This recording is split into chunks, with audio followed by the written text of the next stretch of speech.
প্রধানমন্ত্রী নরেন্দ্র মোদী দুর্গাপুরে আয়োজিত এক সমাবেশে ভাষণ দিয়েছিলেন।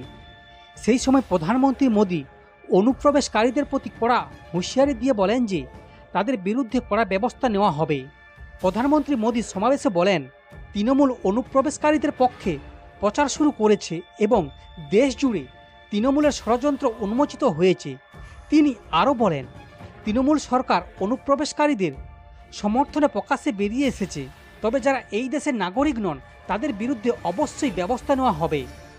এর আগে প্রধানমন্ত্রী নরেন্দ্র মোদী শুক্রবার পশ্চিমবঙ্গে প্রায় ৫,৪০০ কোটি টাকার উন্নয়ন প্রকল্পের এর মধ্যে তেল ও গ্যাস, বিদ্যুৎ, রেল এবং সড়ক প্রস্তুতিতে প্রকল্প অন্তর্ভুক্ত হয়েছে।